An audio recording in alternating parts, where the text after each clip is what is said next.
Oke gas chapter 16-17. CEO tampan ternyata suamiku. Danu dan Rio menyantap makan malamnya dengan diam, tidak terkecuali Rio. Dia mana bisa diam barang sedetik saja. Rio selalu berceloteh ke sana kemari, tapi dia langsung diam jika ditatap tajam oleh Danu. Apa kamu sejak dulu seperti ini? Datar dan dengan tatapan yang mengerikan seperti ini. Jika ia berarti yang diinformasikan oleh Nyonya Wijaya salah besar. Jika putra semata wayangnya adalah pribadi yang baik dan juga ceria. Ceria apaan? Yang ada kayak kutub utara, ucap Rio panjang kali lebar. Dia tidak sadar jika sejak tadi dia mendapatkan tatapan yang sangat mengerikan dari Danu. Danu seperti orang yang ingin menelan orang bulat-bulat, tapi yang ditatap santai aja tuh, tidak merasakan hawa dingin di sekitarnya. Kenapa? Apa yang aku katakan benar? Ah sudahlah, percuma bicara denganmu yang susah untuk diajak ngobrol, ucapnya lagi sambil mengunyah makanannya. Danu sama sekali tidak mendengarkan ocehan Rio yang tidak bermutu menurutnya. Danu beranjak dari duduknya menuju sebuah taman yang lumayan ramai pengunjung. Pandangan Danu tertuju pada seorang gadis yang memakai tongkat, sepertinya dia mengenali gadis tersebut. Tapi entah di mana, dia sama sekali tidak mengingatnya. Dan juga tidak peduli, entah siapapun dia. Danu berjalan sendiri, tangannya sengaja dimasukkan ke dalam kantong hoodie-nya. Danu terlihat sangat keren, semua mata wanita tertuju padanya.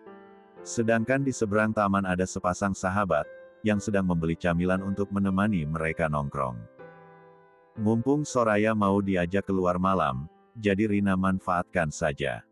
Kapan lagi kan dia mau diajak keluyuran? Sora, bagaimana kakinya? Sudah lebih baik kan saat ini?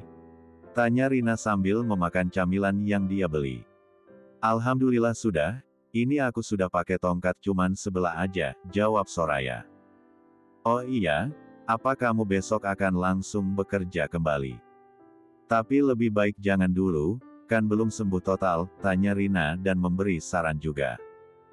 Aku nggak apa-apa kok, lagi pula kan aku kerjanya cuman duduk saja. Jadi insya Allah aku bisa, jawab Soraya. Udah malam, kita pulang sekarang, ajak Soraya pada Rani yang sedang berburu kuliner. Bentar dulu Sora, nanggung nih. Lihat itu masih banyak yang ingin aku beli, jawabnya masih tidak rela jika pulang cepat. Terserah kamu saja, aku mau pulang lebih dulu. Ini juga sudah mampir jam 10 malam, aku nggak mau besok bangun kesiangan. Apalagi besok aku baru mulai bekerja kembali, ucap Soraya sambil melangkahkan kakinya menuju arah pulang kosannya. Ih, Sora. Kamu tega banget sih, masa aku ditinggalin sih? Sora, seru Rina berlari mengejar langkah Soraya. Kenapa? Katanya mau berburu kuliner malam ini, kenapa mengikutiku pulang? Tanya Soraya. Rina tidak menjawab ucapan Soraya, Rina hanya manyun saja menanggapi ucapan Soraya.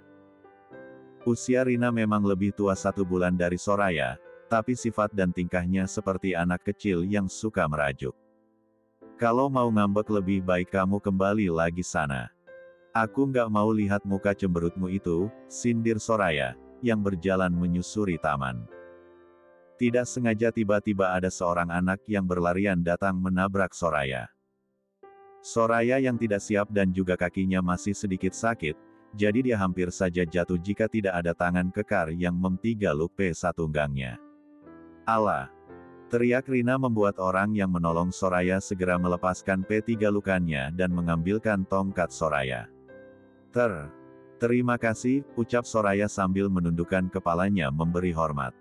Pria itu hanya berdeham saja menjawab ucapan Soraya. Tunggu. Pak Danu. Iya kan Anda Pak Danu? Asistennya Tuan Muda. Tanya Rina heboh sendiri. Danu hanya menganggukkan kepalanya, jika yang dikatakan oleh Rina adalah benar. Kenalin Pak, saya Rina dan ini sahabat saya namanya Soraya. Kami berdua juga bekerja di pabrik WJ Corp Pak, ucap Rina memperkenalkan dirinya dan juga Soraya. Iya, saya Danu. Senang bisa berkenalan dengan kalian, jawab Danu. Sama-sama Pak, kalau begitu kami permisi ya Pak. Sekali lagi terima kasih, karena Anda sudah menolong saya, pamit Soraya. Seraya menggandeng tangan Rina supaya mau meninggalkan tempat itu. Danu memperhatikannya punggung gadis yang dia tolong barusan. Sepertinya dia baru ingat dengan gadis itu, ternyata dia gadis yang waktu itu menabraknya. Tapi kenapa kakinya bisa parah seperti itu, pikir Danu. Saat Danu sedang memperhatikan punggung dua gadis tadi Rio datang mengagetkan Danu. Sedang lihat apa sih, serius amat. Siamat aja biasa saja, tanya Rio sambil memperhatikan arah pandangan Danu. Danu langsung pergi begitu saja, dia tidak menanggapinya. Rasanya gendang telinganya ingin pecah mendengar ucapan Rio. Rio langsung mengejar langkah Danu yang sudah lumayan jauh. Rio tidak mau jika harus berjalan kaki menuju hotel yang letaknya lumayan jauh dari taman. Pagi hari yang cerah. Seperti cerahnya sang mentari yang menyinari bumi. Soraya sudah siap dengan seragamnya pagi ini, begitu juga dengan Rina. Mereka berdua sedang bersiap-siap untuk berangkat kerja seperti biasa. Rina mengendarai motornya menuju pabrik tempatnya dan Soraya bekerja. Biasanya Rina akan berjalan kaki, karena jarak kosan dan pabrik hanya beberapa meter saja. Tapi karena Soraya sudah mulai bekerja dan belum boleh terlalu menggunakan kakinya untuk berjalan, jadi Rina membawa motor supaya Soraya hanya duduk manis di atas motor. Alhamdulillah, sampai juga dengan selamat, ucap Rina setelah nyampe parkiran pabrik. Soraya dan juga Rina berjalan beriringan menuju tempat kerjanya. Rina membantu Soraya supaya dia bisa duduk dengan nyaman mengerjakan tugasnya. Lalu Rina beranjak menuju mejanya yang berada tepat di sebelah meja Soraya. Sora, kamu sudah masuk kerja lagi. Memangnya kaki kamu sudah sembuh? Tanya Lulu teman Rina dan Soraya. Alhamdulillah sudah Lu. Lagi pula kan aku hanya duduk saja, jadi tidak masalah lah, jawab Soraya sambil tersenyum. Syukurlah kalau gitu. Maaf ya aku nggak pernah jenguk kamu. Aku akhir-akhir ini selalu mengambil lembur. Karena kamu tahu sendiri kan gimana kondisi ekonomi keluargaku. Sekali lagi aku benar-benar minta maaf, ucap Lulu merasa tidak enak hati pada Soraya. Tidak apa Lu, aku tahu kok. Makanya kamu harus lebih giat lagi, mudah-mudahan kamu bisa kepilih tugas di kantor pusat, jawab Soraya sambil tersenyum. Amin. Semoga saja ya Allah, doa Lulu mengaminkan ucapan Soraya. Hei kalian berdua, udah lanjut kerja. Nanti supervisor datang bisa kena siraman rohani kalian, tegur Rina menakut-nakuti. Sirik aja lu, bilang aja kesel nggak diajak ngobrol. Hahaha, ucap Lulu sambil menertawakan sikap Rina yang sedang misuh-misuh. Udah. Yuk kerja. Jangan gosip mulu, ucap Soraya menengahi dua sahabatnya. Siap bos, hahaha, ucap mereka diselangi dengan tawa bahagianya. Mereka bertiga memang sangat kompak dan juga seru jika sudah berkumpul. Selama beberapa hari belakangan Soraya tidak masuk kerja mereka seperti kehilangan. Walaupun sikap Soraya tidak seperti mereka berdua yang gesrek. Tapi mereka bertiga selalu akur. Jika di ruangan kerja Soraya dan dua sahabatnya sedang mengerjakan tugasnya sambil bercanda dan mengobrol. Berbeda dengan di dalam ruangan khusus CEO di pabrik itu, Danu sedang mengerjakan pekerjaannya yang lumayan banyak dibantu oleh Rio. Rio sebagian mengerjakan tugasnya juga, sesekali membalas email yang dikirimkan oleh sekretarisnya di kantor pusat. Dan, maaf. Di kantor pusat sedang banyak banget kerjaan yang numpuk. Apa boleh aku balik ke sana? Masalah di sini sudah teratasi kan? Tanya Rio sambil menyerahkan iPad-nya pada Danu, supaya Danu bisa membacanya. Kamu benar, aku akan menyuruh supir untuk segera menjemput kamu. Lebih baik sekarang kamu kembali ke hotel dan bereskan barang-barang kamu. Kamu harus membantu papa di sana, dan aku minta tolong kamu untuk menjaga mereka untukku, jawab Danu sambil mengambil ponselnya untuk menghubungi supir pribadi keluarganya. Tang Yu Broter, maaf aku tidak bisa membantumu di sini. Tapi aku akan membantu Tuan Wijaya. Aku pamit, kamu jaga diri juga di sini, pamitnya sambil memtigaluk Danu. Chapter 17. Danu membalas petigalukan Rio sambil menepuk punggungnya. Rio menangis membaik. Danu benar-benar tidak mengerti akan tingkah Rio yang sangat-sangat absurd parah. Cukup. Lu itu cuman mau balik Jakarta, bukan balik akhirat, ucap Danu sambil mendorong tubuh Rio yang sedang membersihkan ingusnya dengan lengan kemejanya. Srut, lu jorok banget sih. Itu kan ada tisu. Udah pergi lu sono, jijik gue liat lu, ucap Danu mengusir Rio. Sorry bro, gue terharu, jawabnya sambil nyengir kuda. Amit-amit gue, ucap Danu bergidik ngeri melihat sikap Rio. Rio langsung keluar dari ruangan Danu, Rio langsung memasang wajah datarnya kembali. Dia tidak mau image-nya sebagai pria berkarisma, datar dan juga cool-nya. Ternyata supir yang ditugaskan untuk menjemputnya sudah datang, dan sudah menunggunya di parkiran. Rio langsung saja masuk ke dalam mobilnya, untuk mengambil barang-barangnya yang masih di dalam hotel. Setelah menempuh perjalanan kurang lebih 7 jam Rio sudah sampai di kediamannya pada waktu malam hari. Rio langsung masuk ke dalam rumahnya dengan berjalan gontai. Jika Danu dan Rio sedang mengerjakan tugasnya masing-masing, berbeda dengan Devon Tomlinson, yang sedang bertualang dengan beberapa Nita yang sengaja ia S3W untuk malam ini. Pus kanya aku jelaang, ucapnya pada wanita yang ada di hadapannya. Sang Nita langsung melakukan tugasnya dengan sangat baik, jika tidak maka bersiaplah akan mendapatkan hal buruk dalam hidupnya. Devon Tomlinson bukan hanya seorang Casanova saja, dia terkenal sebagai pria yang H*per. Dia tidak segan melukai lawan bom-innya, jadi bukan rahasia umum lagi. Setelah mendapatkan kepuasan-nya Devon meninggalkan Nita itu, dengan keadaan yang sudah mengenaskan. Memang B*siarannya lebih tinggi dari para pelanggan yang lainnya, tapi jika seperti ini maka tidak ada yang akan mau melakukannya. Tapi berbeda dengan Nita itu, ternyata dia melakukannya dengan sangat terpaksa.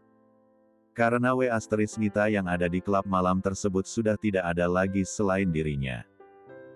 Devon meninggalkan tempat itu dengan sangat santai, dia sebenarnya ingin merasakan yang masih ori juga.